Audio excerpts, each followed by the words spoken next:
everybody, and welcome to my channel. I wanted to do a review on something that I recently purchased. Two things rather that I recently purchased, and I am in love with them.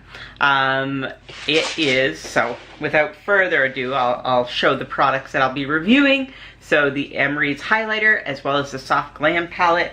I will start with the Amrezy highlighter. I'm sure most of you that are beauty lovers such as myself have seen this all over Instagram and whatnot. It launched on the Anastasia Beverly Hills website on February 14th, Valentine's Day, and so did the soft glam palette, and that's when I picked them up. So this is the highlighter, and it's actually what I'm wearing right now. So this does have the ability to be very subtle, somewhat subtle. You can build it up, and you can also sheer it out or have it as a very light application. So I would say that it's fantastic in that sense. Have that gelée texture to it. Ooh, that's perfect. Just look at that. Oh my god. So it does have the gelée texture to it, and I will give you guys a quick swatch-aroo. This is what it looks like on my hand, or on my finger rather, and then just put it up on my arm here. So, I mean, obviously it's not that intense on my cheek, but yeah, that is it there. And I brought out something that is nothing new rather to my channel, and I have loved and I still love this, and I wanted just to compare them because I've seen swatches comparing them. They are different, but they do both have that gelée texture. So this is the MAC Whisper of Guilt Extra Dimension Skin Finish. So let me do a quick swatch of the Extra Dimension Skin Finish and Whisper of Guilt. So there's what it looks like on my finger. And then I will put it right next to the Amrezy highlighter. So the Whisper of Guilt, as you can see, is actually darker. So that leads me to believe that people, ladies with deeper skin tone, might actually also be able to use Whisper of Guilt.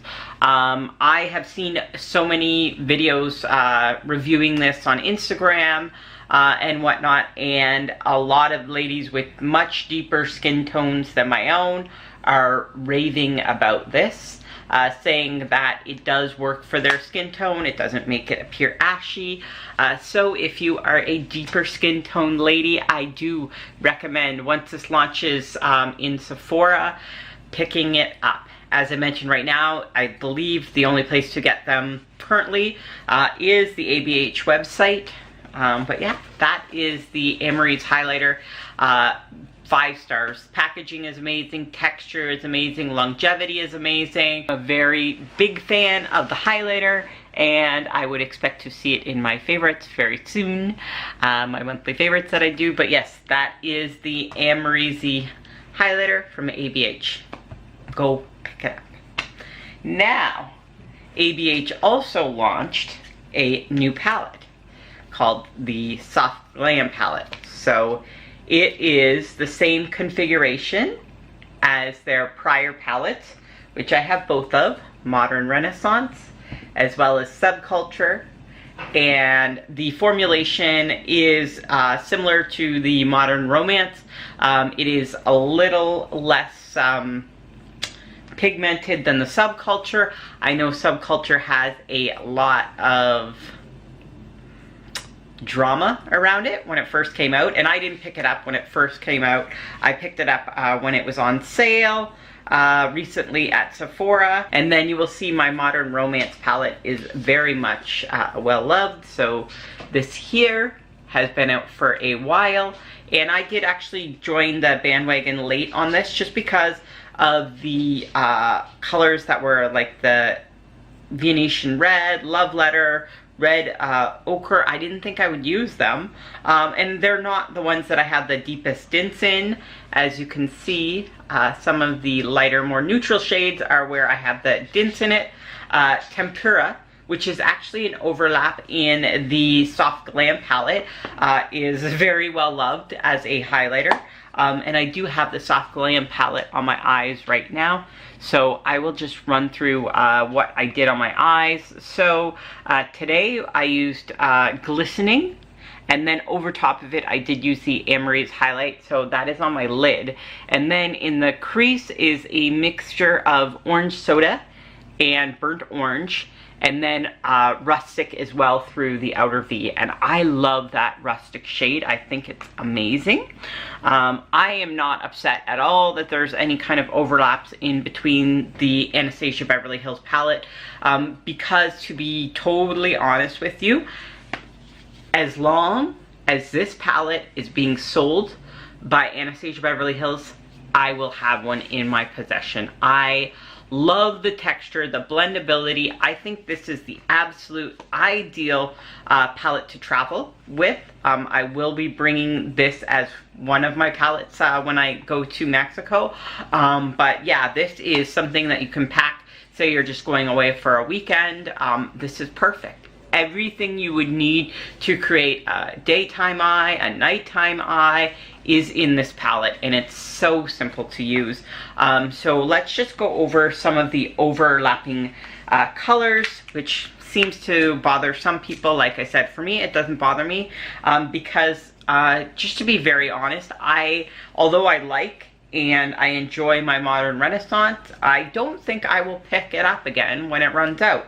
Just because there's colors in here that obviously you can see in the Modern Renaissance. There's colors that I barely used, and then there's colors that I have well loved. So just to go over some of the overlaps in terms of colors.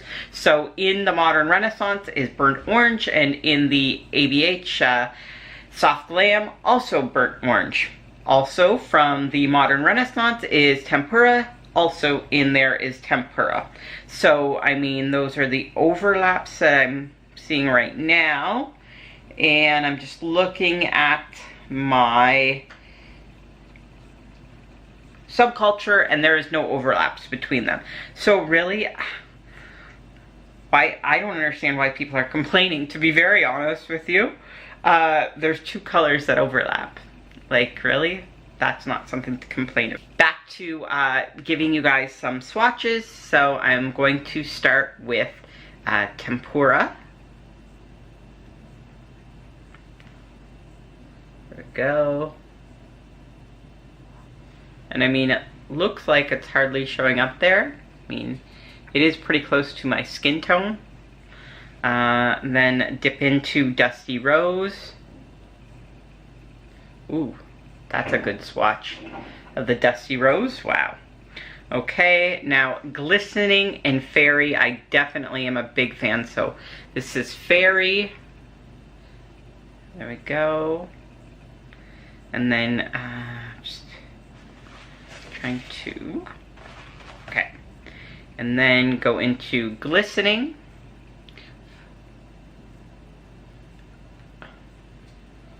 So Glistening and Fairy appear to be similar, but they have different effects on the eye. And actually, when you look at it in natural light, Glistening is slightly more orange toned and Fairy is slightly more gold toned.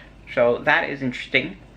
Now, Orange Soda and Burnt Orange, which I'm a big fan of.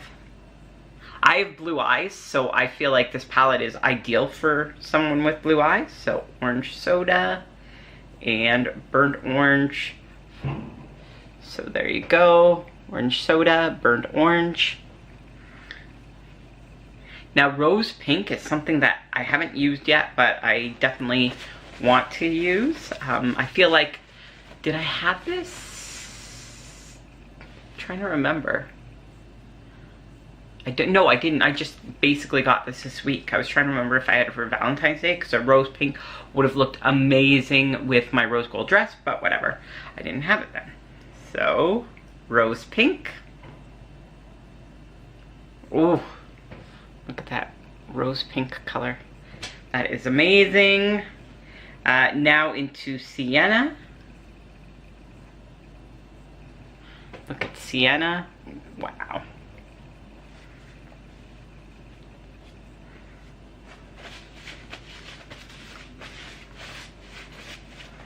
Okay. Sultry is another beautiful one. Oh my god. These shades are like incredible. So that's Sultry. Oh my gosh. Rustic. I love Rustic. I think it's a great crease color, like a mid-toned crease color.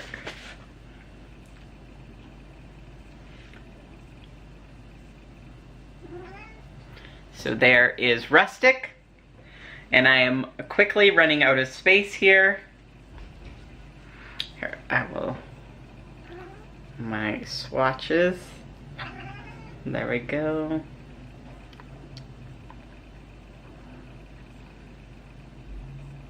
Okay. Bronze. A lot of people are a big fan of bronze. I actually haven't dipped into it yet. Wow. No wonder a lot of people are a fan of that. Look at that. That is going to look so good when I'm on vacation. Oh, sorry. So there is another overlap. So 3 overlaps. Cypress Umber, which is actually one of my favorite shades from the Modern Renaissance, is also in the Soft Glam. Like I said, for me, that is no issue at all. I am fine with it. Sorry if you're not, but I think no problem. So there is Cypress Umber. And then last is Mulberry and Noir. So Mulberry and Noir. So those are the last 4. So again, Bronze, Cypress Umber, Mulberry, and Noir. So those are swatches, and they're extremely smooth. The ABH Soft Glam palette is pigmented as AF, and every single color here has a dip in it. So the brush that comes with it, I mean, I believe they're all the same. This is a little bit softer. I still have it in the packaging. But yeah, I like the brushes that come with it. I know some people have complained about it, but I actually like it a lot. I am a huge fan of this palette. Do I think you need it if you have the other ones? Yes. Yes, yes. You need this palette in your life. It is one of the best neutral palettes I have ever seen. I like it way more than my Naked palettes. I like it more than pretty much everything in my collection right now. I think it is the ideal, perfect palette. You can get so many looks out of it, from a daytime to a dramatic. It is definitely by far the best palette that has launched for sure in 2018. And I want to say nothing in 2017. Even I did like, and I do really like my Naked Heat palette. But no, this is far more versatile than the Naked Heat palette. This is, yeah, best palette of 2017, 2018, in my opinion. Best palette launch in years. This is absolutely gorgeous. So if you do not have it, go out, run out, and buy it. So guys, if you liked my videos, please give me a thumbs up. If you want to see more of my videos, subscribe to my channel. And if you would like to know when I'm doing uploads, please click the notification bell to receive emails when I upload. Thanks so much for tuning in, guys, and I hope you're having a great day.